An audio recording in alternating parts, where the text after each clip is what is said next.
Okay. The engagement story? Yes. So I had asked Larson to, you know, we were gonna get engaged for a while, and so I knew it was coming. We communicated that without words, but we knew it was coming. And I kept saying that I'm gonna work on Valentine's Day. I waitressed at the time, and that, you know, it's a really good day to work, you make a ton of money, and I'm not gonna take it off. And Larson kept saying, I really think you should take it off. You should really, really take it off. And I knew what he was doing, but I kind of was like, no, I think I'm gonna work. And so in the end, I did get it off. And so on the morning of Valentine's Day, it was very obvious what was happening. He was going to take me on a hike. Some things were obvious. Some things are obvious. He was going to take me on a hike, because that was what I wanted to do for an engagement. She had told me along the way that one of her ideas of the perfect place to get engaged would be on a mountainside skiing, or at least in the snow in the trees. So. Okay, so it was the middle of February, of course. I tried to arrange that. And basically Mercury was retrograde for the astrologers, and Larson had ordered a ring. So apparently the ring was the wrong ring, and so I had given it plenty of time, weeks of spare. Months of spare. In the end, I needed every second of spare because, as it turns out, they sent me the wrong ring initially. See, this one has little diamonds, the other one had nothing. So, I had to send it back. So I sent the ring back, at which point I had to get their agreement to send it, rush delivery, to have it in time. Only to have that week be the worst storms, ice storms Continuous ever. ice storm. Continuous ice storm. So everything was coated in ice, nothing was getting through, including FedEx, which became, instead of 24-hour delivery, 48 plus a few hours delivery. And we were counting hours at this point. So we thought we would be leaving at 10 o'clock on Valentine's Day, and Larson's car broke down. So he couldn't drive me. This is fake? Yeah, he couldn't drive me up on my surprise visit. We had to take my car, and I had to drive it because he gets nervous driving my car. So now I'm driving him to, it's 11 o'clock now, and I'm driving him to the mechanic. And then he thought he could stall, was waiting by his phone, nervous. I had no idea about this part, and I said, what? And he gets in, he's like, gets in the car, he's like, nothing, and then drops his car off and gets back, and then it's like, I have bad news. And I was like, oh my God, what? And he's like, I don't have the ring.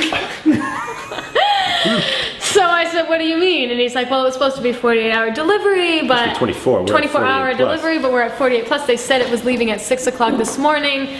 It should be arriving, but we're supposed to get up a 3-mile snowshoe up to the top of a mountain in Vermont. So we have to cross an entire state to get to our trailhead in the middle of winter, which the temperatures outside, 14 degrees. It was even in the middle of the day, are almost too cold to hike. But leave it later in the day with no light, it gets to be ridiculous.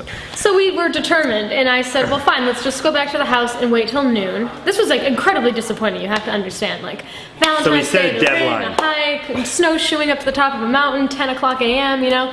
So we set a deadline, 12:30. It was better than have her be disappointed, get to the top of the mountain. It's like, oh, I don't have the ring. I proposed, I don't have the ring. So I at least included her in the disappointment at an early stage. So we set a deadline. If it's not here by noon, we're going anyway. We'll be disappointed, but we're going to at least try and rescue the day. So we wait until, and literally, I'm not exaggerating. It was 12:27, 12:28. Like it was 2 or 3 minutes. And the FedEx pulled in and we were like, the FedEx, oh my God. So Larson runs out and he's like, you don't know anything. And he runs out. So we erased all of the knowledge of the previous hours and returned to our original veil of ignorance. So we rush out, now it's 12:30, the car's packed, and we had an hour-and-a-half drive to Vermont. Which of course, by the time you unpack the car and get your snowshoes and your gaiters and your poles and everything. 2 pairs of gloves. It was 2:30 by the time we started hiking. This is the dead of winter, 14 degrees in Vermont. Daylight only lasts till 3:34. Yeah, it was 4 o'clock it was dark. So we were determined. It was 1.5 miles up, 1.5 miles down. So then basically we set off on our path. We had the ice storm. Okay, so this was not like fluffy snow. We were hiking through crust like a foot. There was an inch of crust, which would have been fine if it held you, but once you put your full weight on it, you broke through the crust. So at which point you had to dig your snowshoe out from beneath the crust that you'd fallen through. So each step, literally each step was put your foot down, fall a foot, put your next foot down, fall a foot, and then drag your foot with the snowshoe through the crust, which is actually a huge amount of effort just to pull one foot in front of the other. The worst part was that we had 2 pairs of snowshoes and mine did not work. So that was the worst part? There's many worst parts. Yeah, but that was one of the worst parts. And so then, Larson basically said, the gentleman that he is, I'll just hike in my boots. So I had snowshoes, I was going up merrily, you know, and then he's breaking the ice with every step.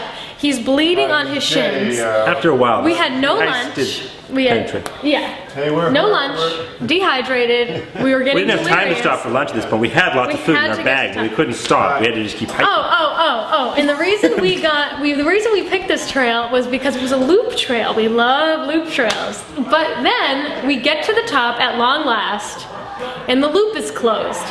The other half of the loop is closed. And the only reason we went up to the top was because at least when we got to the top, we were more than halfway down. Okay. So we get to the top. Only to discover that we had more distance than we had planned because we had to go back the way we came. So yeah. So that was one disaster. But then when we get to the top, I started freaking out because it was cold. We were feeling strange. We had not eaten or had anything to drink, and the sun, as we were at the top of the mountain, was setting.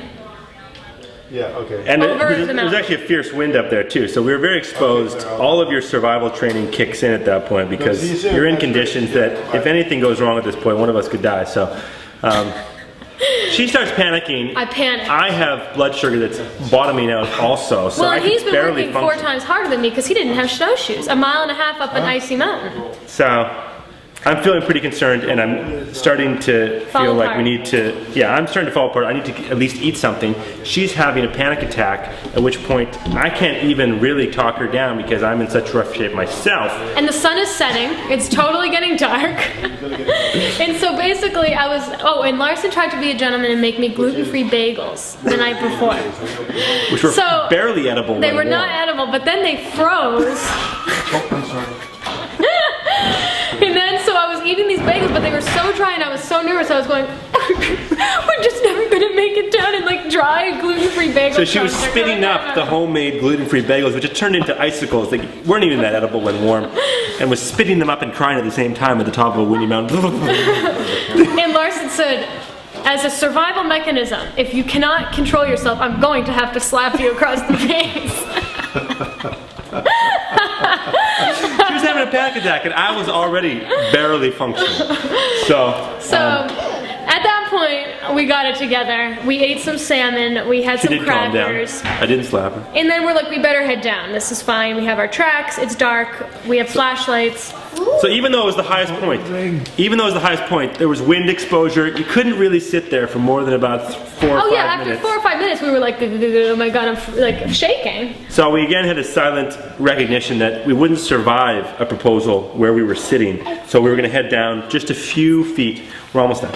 So we're going to head down just a little bit, and we both knew this was going on. So we headed just off the crest of the mountain to a beautiful spot in a grove. The trees were incredible. Because of the ice storm, they had all formed. Crystal trees. They were crystal trees, icicles throughout every branch. So we were hiking down, and I was ahead of him, and I said, well, gee, it would have been nice if you had proposed to me.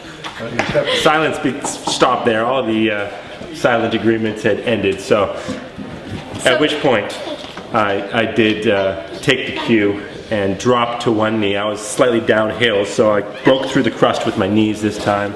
And he said, do you want to spend the rest of your life with me, darling?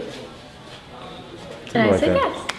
I remember. She dropped down to her knees at the same time, actually. Oh yeah, I didn't like that, like, I'm standing up and you're sitting down thing. So then he put on this ring, and then... Very happy with the ring, and we were really happy.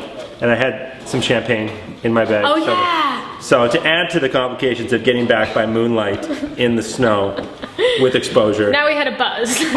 We had a bit of a champagne buzz.